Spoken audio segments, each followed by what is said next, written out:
So I'm going to try and move away for a moment from the Israeli issue and look more globally at the world, and then maybe come back to the Israeli issue. Global institutions, by definition, need to manage global problems with all global players. And here's the problem. In 1900, the world comprised of about 50, 57 recognized states. In 1945, when the UN was established, the number rose to about 75. Today it's 200. So international organizations find themselves having to find a consensus among 200 states. Unlike in previous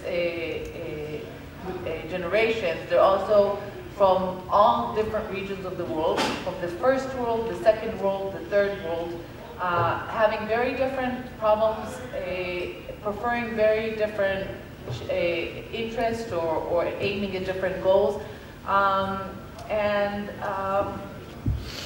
It's very, very difficult to find compromises among them.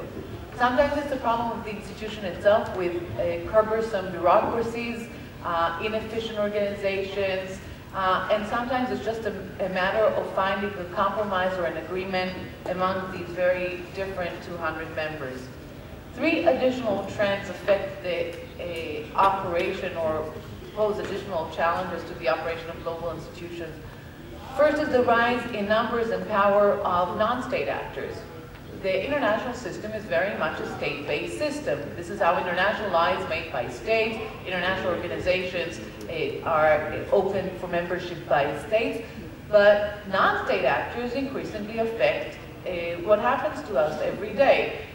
Civil society, non-governmental organizations, multinational corporations, not to mention transnational terrorist groups.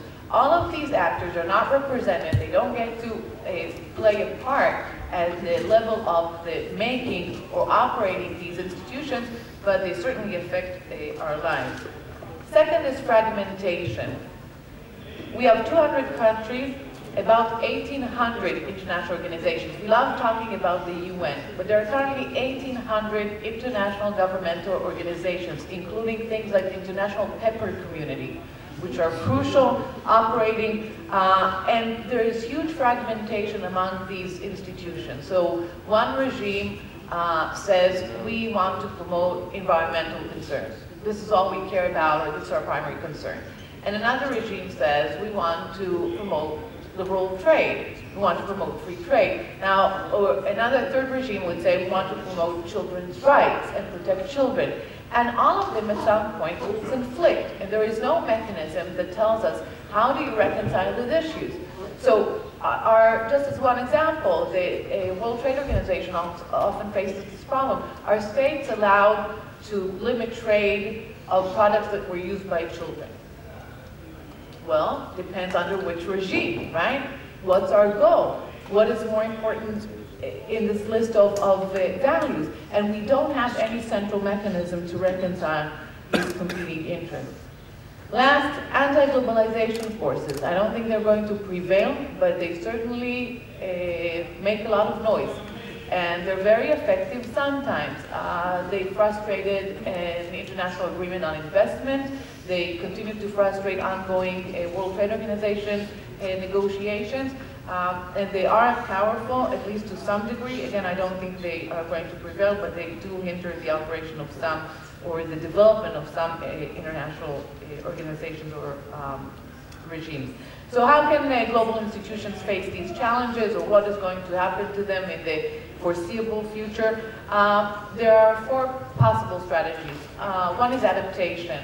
Mr. Sharansky already mentioned, and Ambassador Gillerman mentioned, most of these, the institutions we often refer to and care about most, the United Nations, the World Bank, the IMF, these are post-World War II organizations that are very much built on post-World War II understanding of how the world works.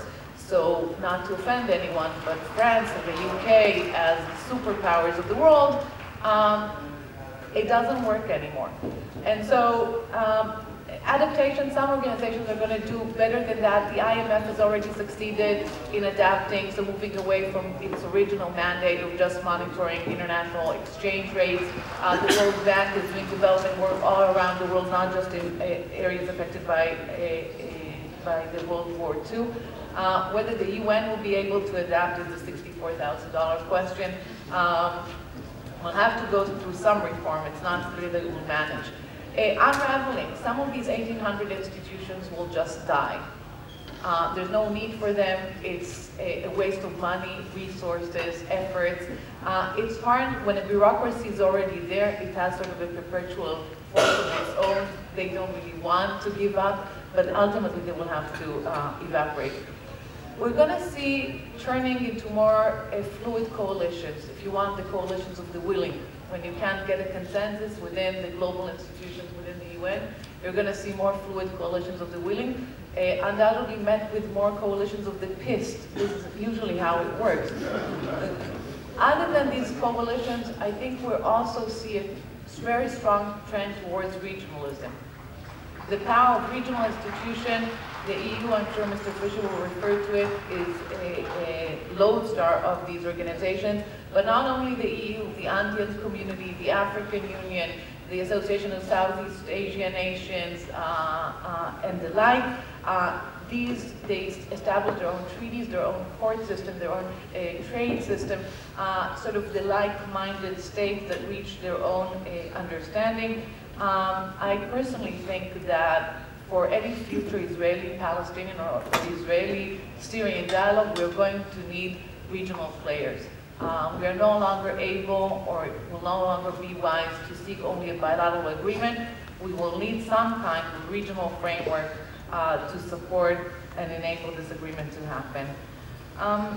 States have not signed off on have not given up, on collective efforts. We still see new institutions such as the International Criminal Court coming into play. Countries, even the industrial one, understand that for environmental problems we're going to need environmental cooperation, which is global, not only through the G8, but we're actually going to have global effort. Can I have 2 words just on the Israeli point? Mr. Ambassador? 3 words. 3 words.